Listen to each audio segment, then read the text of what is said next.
You know, if you're wearing one of our tohu, it's like, fuck yeah, you know, I'm Māori, and get out of my fucking way, you know, but like, not in a way like that.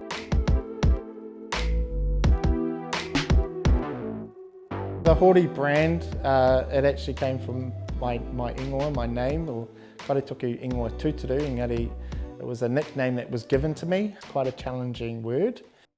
When I was a teenager, being Māori wasn't really cool, and I kind of assimilated into this Pākehā world.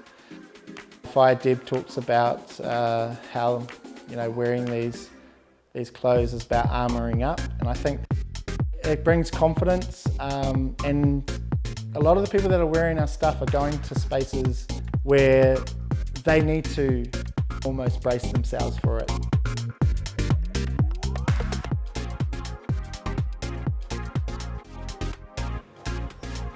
A lot of people are really resonating with tino rangatiratanga or you know, mana motuhake.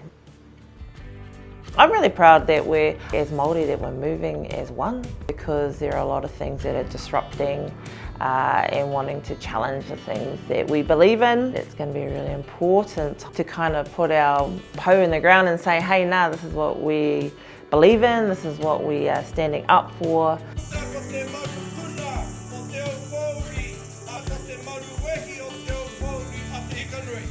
That was our whole whakaaro around that pōwhiri, was to make them feel uncomfortable in our spaces, because Māori have felt uncomfortable in their own lands for so long. So we need to give them a taste of that. A lot of the people that are wearing our stuff, Māori designers across the motu, has kind of become something that they can do in their own little way to activate within their own spaces. With our kākahu, it's a way for people to have conversations. You know, when they see that tohu, it's a chance for people to ask, oh, what's that? And you're like, oh, you want to know about colonisation? You know, it gives that little lead into the chat that we hope the people that are wearing it are able to have with people that might not understand our world.